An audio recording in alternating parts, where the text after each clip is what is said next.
जय ही राधे कृष्णा साथियों। मैं भी कृष्णा ज्ञान सारा चैनल में आपका स्वागत करती हूँ। कैसे हैं आप? आपके अच्छे स्वास्थ्य और सुख जीवन की मंगल कामना करती हूँ।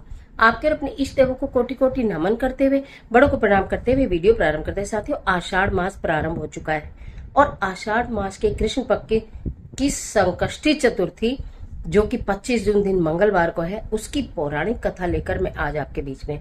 मान्यता ऐसी है कि जो इस कथा का श्रवण करता है या पढ़ता है, उस व्यक्ति के जीवन से भगवान गणेश जी महाराज सारे संकटों का हरण कर देते हैं।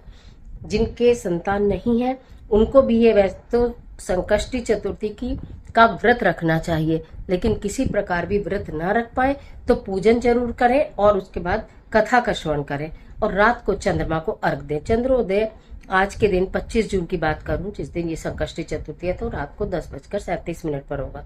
इस दिन चंद्रदेव थोड़ा धीरे ही आते हैं, तो इसलिए सूर्य देव की पूजा करें, चंद्रदेव की पूजा करें, गणपति महाराज की पूजा करें और कथा सुने, तो निश्चित आपको कहीं ना कहीं पुण्य की प्राप्ति जरूर होगी। तो कथा प्रारंभ करते हैं। हाथ में जब भी हम कथा प्रारंभ करते हैं तो आप गणपति भगवान के, आप घर में बैठे हैं तो मूर्ति के सामने बैठिए, उनके सामने घी का दीपक जलाइए, उनको सिंदूर अर्पित कीजिए, लड्डुओं का भोग अर्पित कीजिए, साथ के साथ हाथ में चावल और पुष्प लेकर कथा को कहा जाता है। जो जल का लोटा है, फिर बाद में उसमें चावल और पुष्प डालकर वो जल आप प्लांट में दे देते हैं, सूर्यदेव भगवान को दे देते हैं। तो कथा प्रारंभ करते हैं।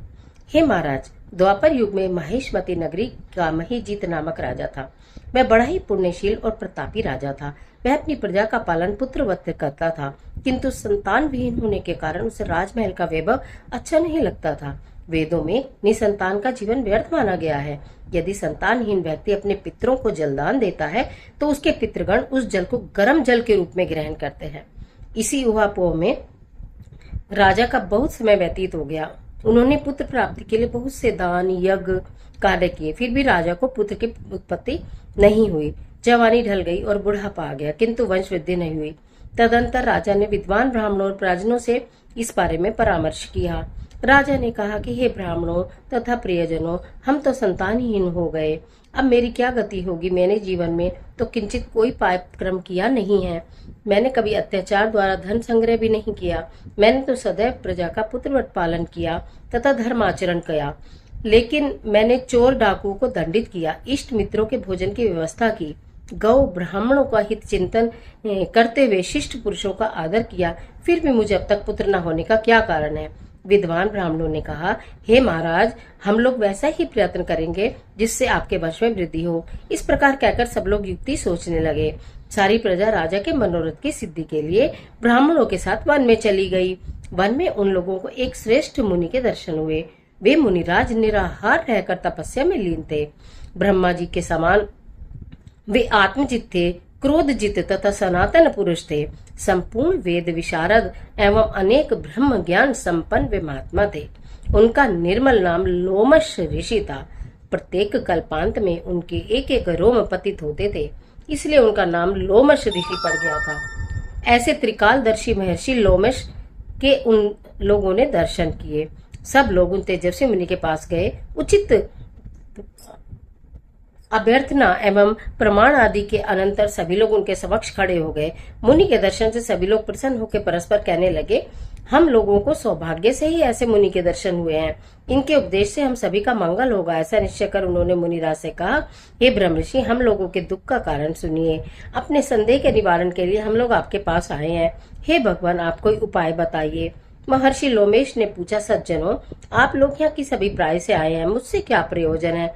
स्पष्ट रूप से कहिए, मैं आपके सभी संदेहों का निवारण करूंगा।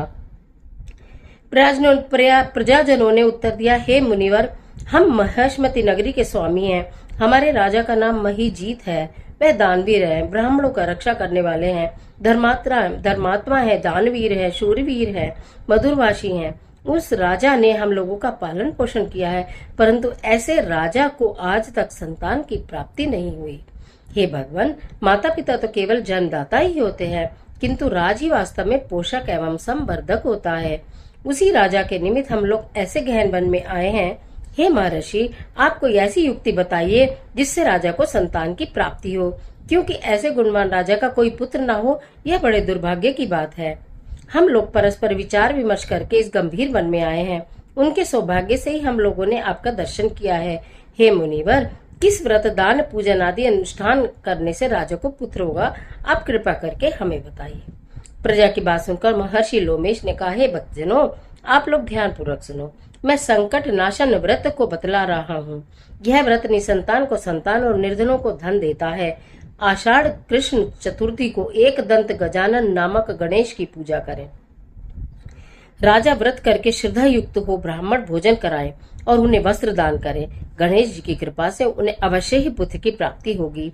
महर्षि लोमेश की बात सुनकर सभी लोग करबद्ध होकर खड़े हो गए। नतमस्तक होकर दंडवत प्रणाम करके सभी लोग नगर लौट आए। वन में घटित सभी घटनाओं को प्रजाजनों ने राजा को बताया। प्रजाजनों की बात सुन राजा बहुत ही प्रसन्न हुए। उन्होंने विधिवत गणेश चतुर्थी का व्रत करके ब्राह्मणों को भोजन, वस्त्र आदि का दान किया। रानी सुदक्षिणा को गणेश जी की कृपा से सुंदर और सुलक्षण पुत्र प्राप्त हुआ। श्री कृष्ण जी कहते हैं, हे राजन, इस व्रत का ऐसा ही प्रभाव है। जो व्यक्ति इस व्रत को श्रद्धा पूर्वक करेंगे वे समस्त संसारिक सुखों के अधिकारी होंगे, समस्त संकटों का नाश होगा और जिनके यहाँ संतान नहीं है उन्हें संतान की प्राप्ति होगी। यह थी आषाढ़ माह के संकष्ट चतुर्थी की व्रत कथा। यदि व्रत ना कर पाए तो भी इस कथा को जरूर पढ़ ले और चंद्रोदय होने पर चंद्रमा को दर्शन जरूर दें। बोलो श्री गणेश जी महाराज की जय। आज के लिए इतना ही, इजाजत दीजिए। आशा करते वीडियो आपके लिए उपयोगी साबित होगी। मिलती है और जबरदस्त वीडियो के साथ। तब तक हंसते रहिए, मुस्कुराते रहिए, अपना और अपने अपनों का ख्याल कीजिए। वीडियो अच्छी लगे तो लाइक कीजिए, जितना चाहे अपने फ्रेंड के साथ शेयर कीजिए, क्योंकि इतनी बड़ी संकष्टी चतुर्थी है। आपके जीवन में आ रहे प्रत्येक विघ्न को, संकट को भगवान गणपति दूर कर देंगे। यदि आप ये कथा मात्र सुनकर पूजा कर लेते हैं सच्चे मन से और व्रत नहीं कर पाते हैं तो सूर्य देव को और चंद्र देव को जल दे देते हैं तो भी आपको पुण्य की प्राप्ति होगी। कमेंट बॉक्स में ओम श्री गणेशाय नमः लिखना बिल्कुल मत। ईश्वर आपकी मदद करे।